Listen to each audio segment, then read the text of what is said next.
Компс программасын таңдайсыздар.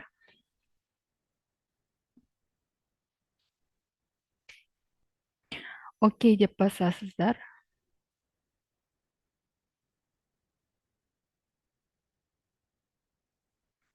Файлға кіреміз мұндағы. Создать чертеж. Окей.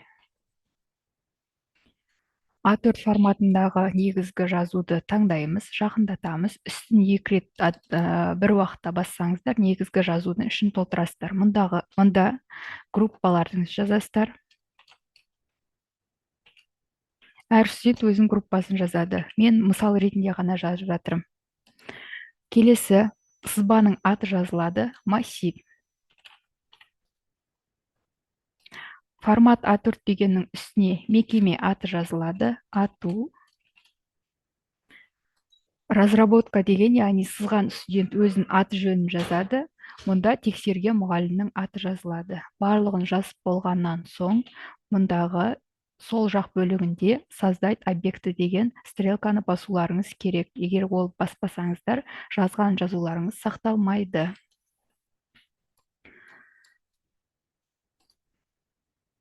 Сіздермен бүгінгі мұндағы сызбаны сызып бастаймыз.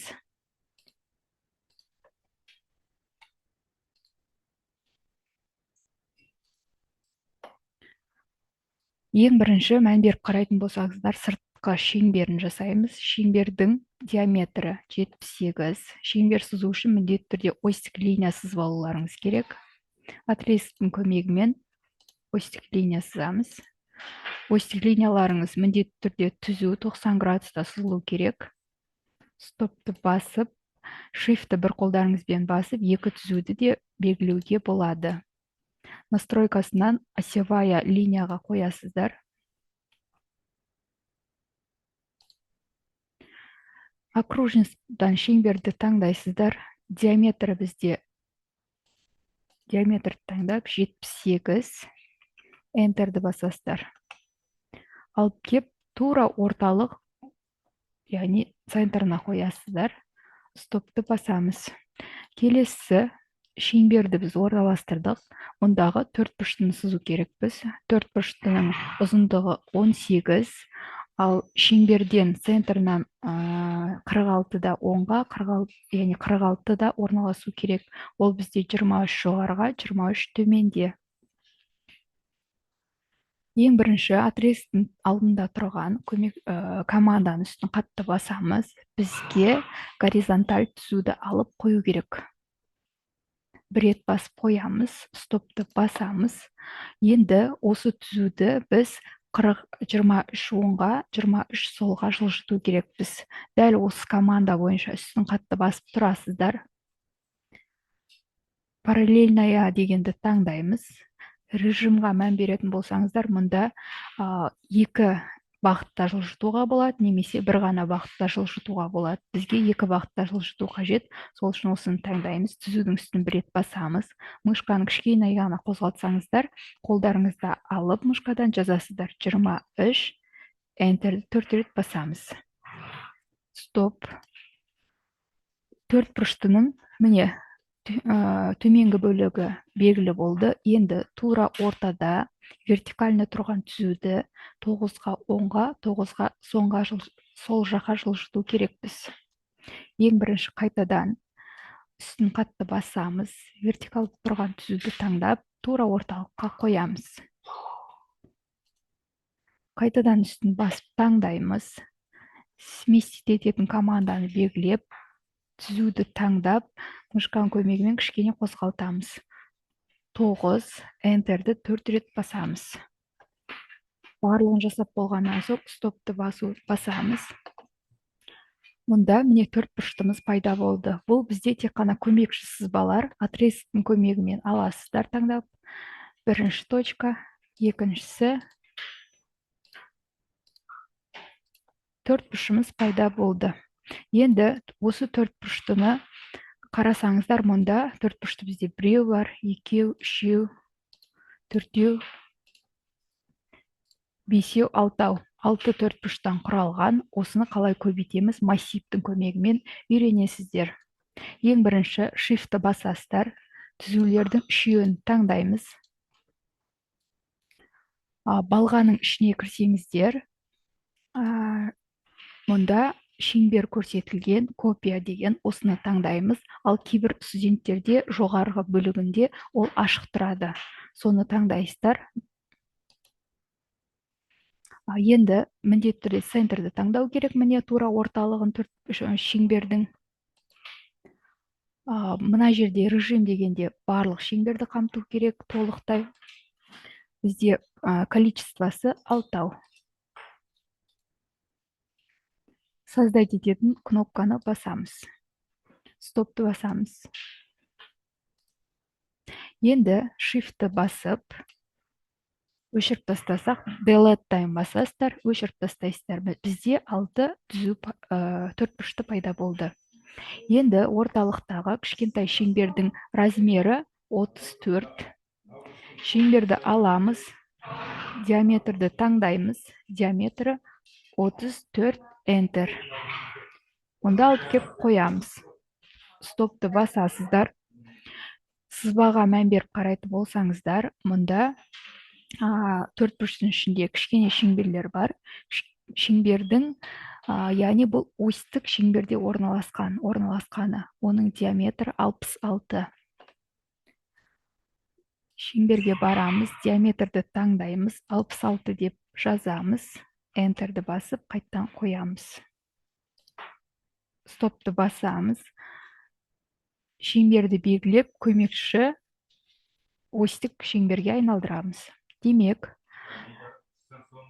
90 градус қайда орналасып тұр? Демек, тура мына жерде бізде шеңбер орналасу керек. Шеңбердің диаметрі 6. Шеңберді таңдаймын, диаметр 6 деп жазамын. 6, міне, стопты басамын. Шеңберді белгілейміз. Осылай жасыл жанып тұру керек. Балға қайттан кіресіздер. Копияға барамыз. Тура центрді таңдаймыз. Жаңағы настройка бойынша барлығы қалады. 6 болу керек. Создать етеміз. Стопты басамыз. Так, бізге ендігі сызбамен салыстыратын болсақ, төртбұрышты салынды, ішіндегі шеңберлер салынды. Мұндағы, яғни төртбұрышты мен шеңберді біріктіретін тағы да кішкене төртбұрышты салу керекпіз. Оның өлшемі 6, яғни мұндағы тік түзуді 3 оңға, 3 солға жылжыту керекпіз.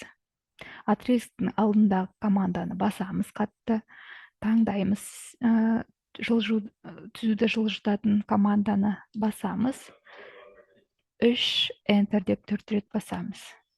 Стоп.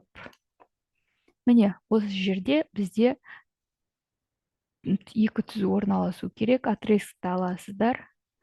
1 точка, екіншісі, 1, екіншісі. Стопты басамыз.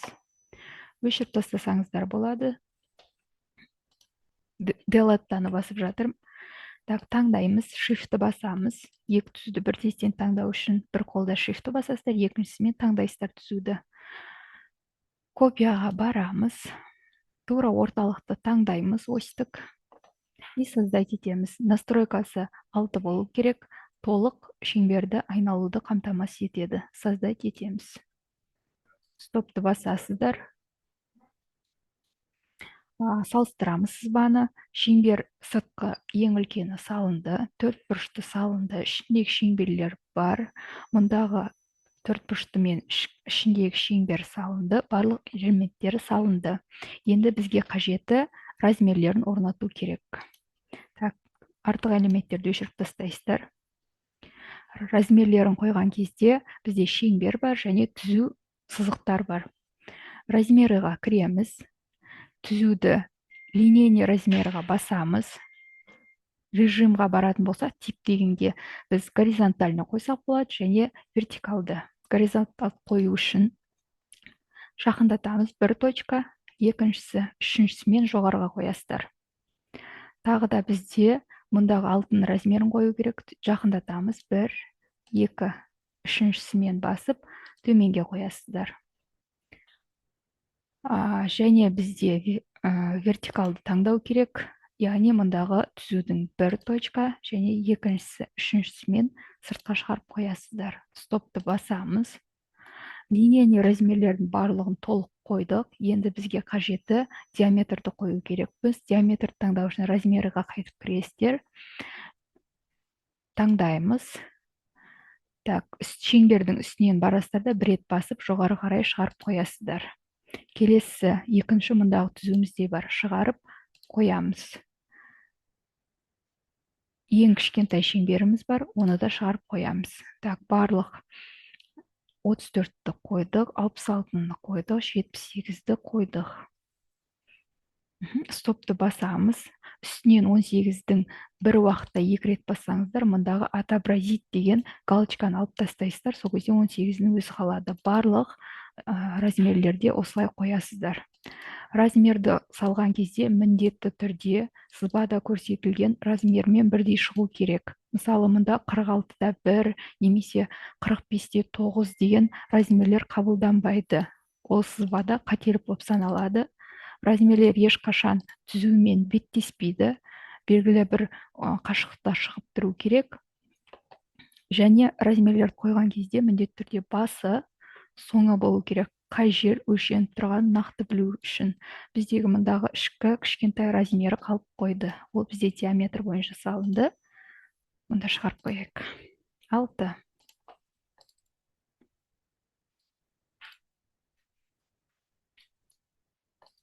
Так, мынаны өшіріп тастасақ болады. Барлығы сызылды. Қосымша сызықтарды да өшірсек болады. Міне, массив командасының көмегімен мұндағы сызбамызды орындалды.